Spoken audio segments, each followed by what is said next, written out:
주셨는데 사생활 문제는 이게 그냥 사생활의 문제가 아닙니다. 왜냐하면 중요한 언론사 사주고 조선일보 방사장님, 스포츠조선의 방사장님 이렇지 않습니까? 이 두 분께서는 굉장히 중요한 공인입니다. 특히나 이 피해자라고 지금 말씀되고 있는 분이 연예산업의 아주 약한 고리에 있는 정말 그 일간신문에 내가 어떻게 나올지, 스포츠신문에 어떻게 나올지 하루하루 마음을 졸일 수밖에 없는 그런 신인 연기자라는 거죠. 아주 어리디 어린 여성입니다.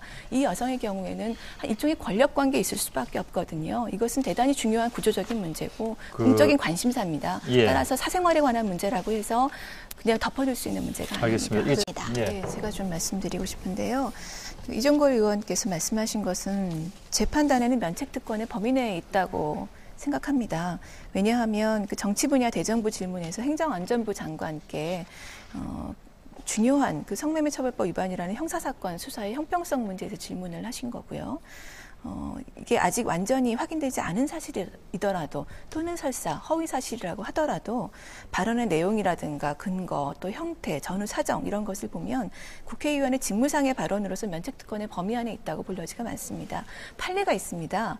바로 지난 정부 때 한나라당의 한 의원께서 열린우리당의 한 의원에게 국회에서 본회의에서 5분 발언, 신상 발언을 하시면서 한 국회의원, 여당 소속 국회의원이 과거에 북한 노동당원으로 입당해서 지금까지 암약하고 있다라고 말씀을 하셨어요. 지금도 노동당원이다. 이런 취지로 말씀을 하셨는데 그래서 그 지목된 여당 의원이 당시 열린우리당 의원이 이 한나라당 의원을 상대로 소송을 했습니다. 졌습니다.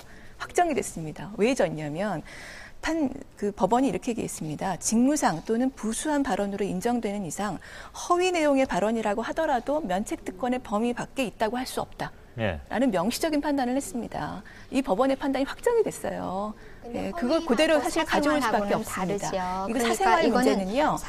의원님 제가 조금 더 말씀드리고 싶은데 사생활 문제는 이게 그냥 사생활의 문제가 아닙니다. 왜냐하면 중요한 언론사 사주고 조선일보 방사장님, 스포츠조선의 방사장님 이렇지 않습니까? 이 두 분께서는 굉장히 중요한 공인입니다. 특히나 이 피해자라고 지금 말씀되고 있는 분이 연예산업의 아주 약한 고리에 있는 정말 그 일간신문에 내가 어떻게 나올지, 스포츠신문에 어떻게 나올지 하루하루 마음을 졸일 수밖에 없는 그런 신인 연기자라는 거죠. 아주 어리디 어린 여성입니다.